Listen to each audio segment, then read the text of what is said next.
যে মুসলমান সুদ ঘুষ আর বেহালাল খাদ্যের সাথে জড়িত আছে, এরা মূলত আল্লাহর উপরে আমার বিশ্বাস এবং আস্থা নাই। কথা বলেন ঠিক কিনা?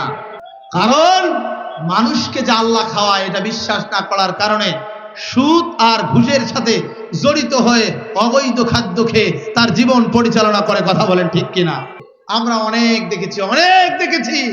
এইবার দাড়িওয়ালা টুপিওয়ালাদেরকে একটু দেখতে চাই। কথা বলেন ঠিক কিনা? একটাবার দাড়িওয়ালা টুপিওয়ালারা যদি বাংলার জমিনে কোরআনের মসজিদে নিয়ে যায়, তাহলে বাংলার জমিন থেকে আর তাদেরকে কেউ নামাতে পারবে না। ভাইরা আমার, নবীজির অনুসরণ কিভাবে করতে হয় যদি আমি আপনাদেরকে একটু শোনাই। আমি হাদিস থেকে কয়েকটা তাফসীর পড়ে নোট করেছি যে নবীজির অনুসরণ করার ক্ষেত্রে সাহাবায়ে কেরামদের কি রকম দৃষ্টান্ত ছিল, এটা আমাদের জানার দরকার আছে না নাই? কথা বলেন, আছে না নাই? ভাইরা আমার, গভীর কান লাগান। নবীজির অনুসরণ করার ক্ষেত্রে সাহাবায়ে কেরাম কি রকম দৃষ্টান্ত রেখেছিলেন আমি একটু আপনাদের সামনে বুখারীর হাদিস থেকে আমি আপনাদেরকে শোনাতে চাই। 4199 নম্বর হাদিসের ভিতরে নবীজির অনুসরণ করার ক্ষেত্রে সাহাবায়ে কেরাম খাবারের ক্ষেত্রে নবীজির কি রকম অনুসরণ করেছিল, এই হাদিসের ভিতরে মুফাসসিরে কেরাম এই আয়াতের তাফসীর লিখতে গিয়ে এই জিনিসটা নিয়ে এসেছেন। ভাইরা আমার, খায়বারের যুদ্ধের একটি ঘটনা। আল্লাহর নবীজি খায়বারের যুদ্ধ করার জন্য সাহাবায়ে কেরামদেরকে নিয়ে যুদ্ধের ময়দানে চলে গেলেন। যুদ্ধ সংগঠিত করার জন্য সাহাবায়ে কেরাম একত্রিত হয়ে গেল। হে মুসলমান, একটু গভীর কান লাগান। আল্লাহর নবীজি যুদ্ধ করার জন্য কার্যক্রম চালাচ্ছেন সাহাবায়ে কেরাম সহ। হঠাৎ করে খাদ্য শেষ হয়ে গেল। সাহাবায়ে কেরাম চিন্তা করলো, আহারে কি খাই? কয়েকদিন না খেয়ে চলে গেল। একজন সাহাবী এসে সাহাবাদের মাঝখানে দাঁড়িয়ে বললেন, আমার সাহাবা ভাইরা, আমার একটা গৃহপালিত গাধা আছে। এই গৃহপালিত গাধাটা যদি আপনারা আমাকে অনুমতি দেন, তাহলে আমি জবাই করে আপনাদেরকে খাওয়াই দিতে পারি। আপনাদের কষ্ট আর আমার সহ্য হচ্ছে না। ভাইরা আমার, খায়বারের যুদ্ধের সময় খাবার নাই, ধুধু মরুভূমির মাঝখানে। আল্লাহর নবীজি সাহাবীরা বলল, হ্যাঁ করা যায়। ওই সাহাবী বাড়িতে চলে গেল, গৃহপালিত গাধাটা জবাই করলেন, বড় বড় দুটা ড্যাগ নিলেন, ওই ড্যাগের ভিতরে গোশত রান্না করলেন। রান্না করে সাহাবায়ে কেরামদের মাঝে নিয়ে এসে হাজির হয়ে গেল। সাহাবারা বেশ কয়েকদিন ধরে খায় না। কি আমার কথা কি শুনতেছেন আপনারা? সাহাবায়ে কেরাম বেশ কয়েকদিন ধরে খায় না। সাহাবাদের পেটের ভিতরে ক্ষুধা। আল্লাহর নবীজি একজন সাহাবী ডাক দিয়ে বলেন, গোশত যেহেতু আমাদের কাছে রেডি, এই খাবার যদি আমাদের রহমতের নবী উদ্বোধন করে দেয়, তাহলে এই খাবারের ভিতরে যিনি রহমত এবং বরকত দিবেন, বলেন তিনি কে? আরো আসতে বলেন, তিনি কে? আল্লাহর নবীর একজন সাহাবী নবীজির কাছে চলে গেল, ডাক দিয়ে বললেন, ইয়া রাসূলুল্লাহ, ইয়া হাবিবাল্লাহ, কয়েকদিন ধরে আমরা খায়বারের ময়দানে খাই না, আমাদেরকে খাইতে হবে। ওগো নবীজি, আমাদের একজন সাহাবী ভাই একটা গাধা জবাই করে নিয়ে এসেছে। নবীজি, আপনি যদি ওই গাধাটা একটু গোশতটা খাবারটা আপনি যদি উদ্বোধন করে দেন, তাহলে আমরা খাবো। ভাইরা আমার, এইবার খায়বারের যুদ্ধে খাবার উদ্বোধনের জন্য নবীজিকে ডাক দিলেন। আল্লাহর নবীজিকে যখন ডাক দেওয়া হলো, নবীজি ডাক দিয়ে বলেন, ও আমার সাহাবা, বলো তো দেখি কি কোন খাবার উদ্বোধনের জন্য তুমি আমাকে ডাকতেছো? সাহাবা ডাক দিয়ে বলে, ইয়া রাসূলুল্লাহ, আপনার একজন সাহাবী গৃহপালিত একটা গাধা ছিল, সে জবাই করে নিয়ে এসেছে, এই খাবার উদ্বোধনের জন্য আপনাকে ডাকতেছে। কলিজার টুকরা মুসলমান ভাইরা আমার, আল্লাহর নবীজি এই কথা শোনার সঙ্গে সঙ্গে নবীজি ডাক দিয়ে বলেন, সাহাবারা, খবরদার খবরদার, এই গাধার গোশত তোমরা খাইও না, এই গাধার গোস্ত খাওয়া হলো হারাম, এই গোস্ত খাওয়া যাবে না। ফতোয়া দিলেন নবী করিম সাল্লাল্লাহু।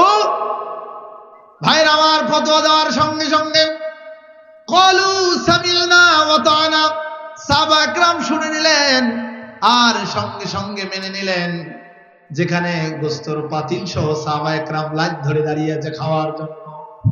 কলিজার টুকরা মুসলমান ভাইরা, লাইন ধরে যাইতে যাইতে যাইতে যাইতে আল্লাহর নবীজির ওই সাহাবী পেছন দিক দিয়ে দৌড়ে যে সামনে হাড়ির সামনে দাঁড়িয়ে গেলেন, ডাক দিয়ে বললেন, সাহাবারা রে, তোমরা শোনো, গৃহপালিত পশুর গোস্ত আল্লাহর নবীজি খাইতে হারাম ঘোষণা করেছেন, এটা খাওয়া যাবে না।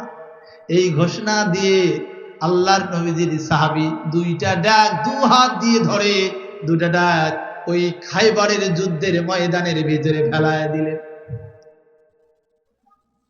যখন খাইবারের যুদ্ধের ভিতরে ডাক দুইটাই ফেলায় দিলেন, সাহাবারা বলতে লাগলো, কেন? বলল, নবীজি খাইতে নিষেধ করেছেন। ক্বালু সামি'না ওয়া আতা'না, আমার নবীজি বলেছে, এটা মানা আমাদের জন্য ফরজ, এই মুহূর্তে এটা মেনে নিতে হবে। ভাইরা আমার, সাহাবা একরাম মেনে নিয়ে গোস্ত ফেলায় দিয়েছে। কিন্তু আপনি আমি আমাদের মতো কিছু মুসলমান হলে ওই জায়গায় ফতোয়া দিয়ে বলতাম, আহারে, জীবন বাঁচা ফরজ, এই মরুভূমির ভিতরে তো জীবন বাঁচে না। গাদার গোস্ত নাই আজ খাওয়া হারাম হয় হোক, একটু খেয়ে কালকে তওবা করে নেব, এইরকম সুবিধাবাদ আমার দেশে মুসলমান আছে না নাই? আরো আসতে বলেন, আছে না নাই? সাহাবাদেরকে দেখেন, যুদ্ধের ময়দানে খাবার নাই, না খেয়ে মরুভূমির ভিতরে মারা যেতে হবে। তারপরে সাহাবারা কোনো ফতোয়া দেয় নাই, নবীজি যেটা নিষেধ করেছেন সেটা বাদ দিয়েছেন। সঙ্গে সঙ্গে সাহাবারা সেটা মেনে নিয়ে মৃত্যুর মুখে ঢলে পড়তে প্রস্তুত, কিন্তু হারাম জিনিস ভক্ষণ করে নাই। আর আমরা মুসলমান ফতোয়া দিয়ে কই, হ্যাঁ আমার সংসার চলে না, এখন লাভের উপর টাকা না নিলে হয় না, এই জন্য লাভের উপর টাকা নিয়ে আপাতত সংসারটা চালাচ্ছি। কথা বলেন না কেন? ভাইরা আমার, রেজেকের মালিক কে? অমিন দাব্বাতিন ফিল আরদ, পৃথিবীর যত বিচরণশীল প্রাণী আছে সবার রেজেকের ব্যবস্থা যিনি করেন তিনি কে? যে মুসলমান সুদ, ঘুষ আর বেহালাল খাদ্যের সাথে জড়িত আছে, এরা মূলত আল্লাহর উপরে এবার বিশ্বাস এবং আস্থা নাই। কথা বলেন ঠিক কিনা? কারণ মানুষকে যে আল্লাহ খাওয়ায় এটা বিশ্বাস না করার কারণে সুদ আর ঘুষের সাথে জড়িত হয়ে অবৈধ খাদ্য খেয়ে তার জীবন পরিচালনা করে। কথা বলেন ঠিক কিনা? ভাইরা আমার, অবৈধ খাদ্য খায়া যে শরীরে রক্ত এবং মাংস তৈরি হবে, বলেন তো এটা হালাল না হারাম? আর হারাম শরীর দিয়া, হারাম রক্ত দিয়া, হারাম দেহ দিয়া আল্লাহকে সেজদা দিলে সেটা আল্লাহর দরবারে কবুল হবে? কথা বলেন হবে? এই জন্য হারাম খাওয়া যাবে না। নবীজির অনুসরণ খাদ্যের ব্যাপারে আমরা যদি উম্মতে মুহাম্মাদী নবীজির শ্রেষ্ঠ উম্মত হতে চাই, কিয়ামতের ময়দানে নবীজির সুপারিশ পেতে চাই, আর আল্লাহর যদি জান্নাত পেতে চাই, তাহলে আমাদেরকে হারাম খাদ্য খাওয়া যাবে। ভাইরা আমার, এবার আসুন দুই নাম্বার পয়েন্টে নবীজি সাহাবারা কিরকম ভাবে নবীজির ওয়াদা পালন করেছেন। নবীজির এক নাম্বার পয়েন্টে নবীজির খাদ্যের অনুসরণ করেছেন সাহাবা একরাম। দুই নাম্বার হলো ওয়াদা পালনের ক্ষেত্রে নবীজির সাহাবারা কিরকম অনুসরণ করেছেন শুনুন। ভাইরা আমার, জাবির রাদিয়াল্লাহু তাআলা বর্ণনা করেন, একদিন জাবির রাদিয়াল্লাহু তাআলা নবীজির সাথে বসে আছেন। আল্লাহর নবী জাবিরকে ডাক দিয়ে বলেন, জাবির রে, তুমি কি বিদেশ থেকে বাহরাইন থেকে কিছু কাপড় চলে আসে, এ জাবির তুমি কি কোনোদিন এই কাপড় পেয়েছো নাকি? কলিজার টুকরা মুসলমান ভাইরা, জাবির রাদিয়াল্লাহু তাআলা বলেন, ইয়া রাসূলুল্লাহ, ইয়া হাবিবাল্লাহ, কখনো কোনোদিন পাই নাই। নবীজি এবারে ডাক দিয়ে বলে, তাহলে তুমি এবার শোনো, আমি তোমাকে বাহরাইন থেকে যখন কাপড় আসবে, আমি এবার তোমাকে এভাবে দিয়ে দেব, এইভাবে দিয়ে দেব, আবার এভাবে দিয়ে দেব, তিনবার নবীজি এই কথা বলেছেন। আল্লাহর কি কাম, যেই সময় বাহরাইনের কাপড় দেওয়ার কথা জাবিরকে বলেছেন, কিছুদিন পরে আল্লাহর নবীজি দুনিয়ার জমিন থেকে চিরবিদায় হয়ে চলে গিয়েছে। হে মুসলমান, গভীর কান লাগান। আল্লাহর নবীজির সাহাবী যখন এখান থেকে চলে গেলেন, কিছুদিন পরে নবী দুনিয়ার জমিন থেকে চলে গেলেন। প্রথম খলিফা হযরতে আমিরুল মুমিনিন আবু বকর ক্ষমতায় চলে আসলো। হযরতে আবু বকরের ক্ষমতা পরিচালিত হওয়ার সময় কিছুদিন যাওয়ার পরে বাহরাইন থেকে কাপড় চলে আসলো।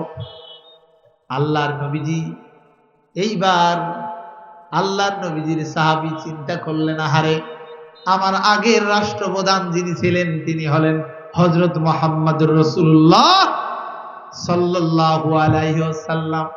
এর পরের রাষ্ট্রপতি আমি, যেহেতু আমার নবীজি রাষ্ট্র পরিচালনা করাকালীন কোন মানুষের ওয়াদা করে গিয়েছে কিনা এইটা যাচাই বাছাই করার পরে বাহরাইনের কাপড় আমি এই রাষ্ট্রের ভিতরে বিতরণ করব।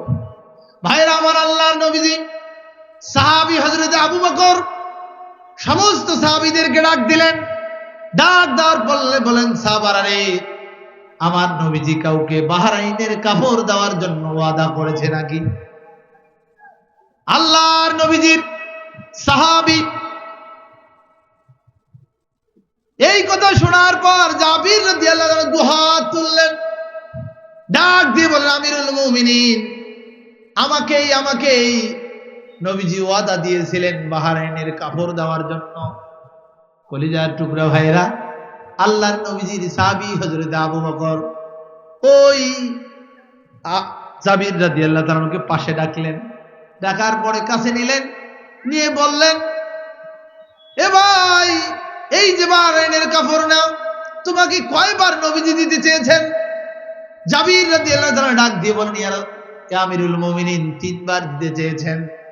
আল্লাহর নবীর সাহাবী হযরত আবু বকর নবীজির অনুসরণ করার ক্ষেত্রে, নবীজির ওয়াদা পালন করার ক্ষেত্রে একবার নয়, দুইবার নয়, যেইভাবে নবীজি তিনবার দিয়েছেন, জাবির রাদিয়াল্লাহু আনহু দেওয়ার জন্য কথা দিয়েছেন, ঠিক হুবহুব নবীজির অনুসরণ করে তিনবার এভাবে কাপড় নিয়ে হযরতে জাবির রাদিয়াল্লাহু তাআলা আনহুকে দিয়েছেন। জোরে বলেন সুবহানাল্লাহ। ভাইরা আমার, গভীর কান লাগান। এই হাদিসটি বুখারী শরীফের 2297 নম্বর হাদিসের ভিতরে এসেছে। হযরতে আমিরুল মুমিনিন আবু বকর রাদিয়াল্লাহু তাআলা নবীজির ওয়াদা পালন করার জন্য নিজের রাষ্ট্র ক্ষমতায় থাকাকালীন কাপড় দিয়ে দিয়েছেন। কিন্তু আমার দেশের 54 বছরের রাষ্ট্রপ্রধান যারা বিভিন্ন সময়ে বিভিন্ন জনগণকে ওয়াদা দিয়েছে, ওয়াদা দেওয়া তো দূরের কথা, জনগণ তো পাওয়া দূরের কথা, তারাই এক একটা করে আঙ্গুল ফুলে এক একজন করে কলার গাছ হয়েছে। কথা বলেন ঠিক কিনা? আরো আসতে বলেন ঠিক কিনা? তাদের দলের লোক, তাদের দলীয় কর্মী, তাদের নেতারা আঙ্গুল ফুলি কলার গাছ হয়েছে, কিন্তু বাংলার জনগণের মুখে ওই মূলা চড়েছে। কথা বলেন ঠিক কিনা? দেখেন সাহাবায়ে কেরামদের আদর্শ দেখেন। 10 টাকা চাউলের কেজি খাওয়াবে, এ কথা ওয়াদা দেয় নাই? কথা বলেন দেয় নাই? ঘরে ঘরে চাকরি দিবে, এ কথা বলে নাই? দিয়েছিল? দেয় নাই, বরং উল্টাটা হয়েছে। কিন্তু নবীজির সাহাবের রাষ্ট্র ক্ষমতায় নবীজির সাহাবী আবু বকর আসার পরেও নবীজির ওয়াদা পালন করার জন্য তার রাষ্ট্রীয় কোষাগার থেকে এটা ওয়াদা পূরণ করেছেন। তাহলে আজকে রাষ্ট্রের প্রধান যারা থাকবে, জনগণের কাছে যা ওয়াদা দিবে, এই ওয়াদাটা পালন করা তার জন্য ফরজ না নফল? কথা বলেন, ফরজ না নফল? কিন্তু এই ওয়াদা দিয়ে ঠিকই ক্ষমতায় আসে, আর ক্ষমতায় যায় নিজের লোক আর নিজের দলের লোক, আঙ্গুল ফুলি কলার গাছ হয়, আর জনগণ সাদা শক শক করে পড়ে থাকে। কথা বলেন ঠিক কিনা? আহা, এই জায়গায় এবার আপনাদেরকে চিন্তা করতে হবে। আমরা অনেক দেখেছি।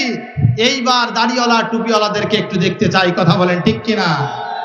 একটাবার দাড়িওয়ালা টুপিওয়ালারা যদি বাংলার জমিনে কোরআনের মসজিদে নিয়ে যায়, তাহলে বাংলার জমিন থেকে আর তাদেরকে কেউ নামাতে পারবে না, পারবে না, পারবে না। কারণ তারা নবীজির অনুসরণ করবে। কথা বলেন ঠিক কিনা? তারা জনগণকে যে ওয়ারিশ দিবে, যে ওয়াদা দিবে, এই ওয়াদা তারা যথাযথভাবে পালন করেই ছাড়বে ইনশাআল্লাহ। অলরেডি আপনারা ঘোষণা শুনেছেন, ইসলামদের পক্ষ থেকে আমরা রাষ্ট্রের কোনো গাড়ি বাড়ি ট্যাক্স ভাড়া কিছুই নেব না, বলে নাই? একটা ওয়াদা এটা। এই ওয়াদা পালন হয় কিনা সামনে দেখতে হবে। এই জন্য ইসলামওয়ালাদের পক্ষে আগামী দিনে আমাদেরকে রায় দিতে হবে। কথা বলেন ঠিক কিনা? মুসলমান ভাইরা আমার, এজন্য নবীজির অনুসরণ রান্নাঘর থেকে সংসদ ভবন, জন্ম থেকে মৃত্যু পর্যন্ত প্রত্যেক জায়গায় অনুসরণ করতে হবে। শুধু কিছু জায়গায় নামাজ রোজা হজ জাকাতে অনুসরণ করলে হবে না, প্রত্যেকটি জায়গায় আমাদেরকে অনুসরণে নিয়ে আসতে হবে।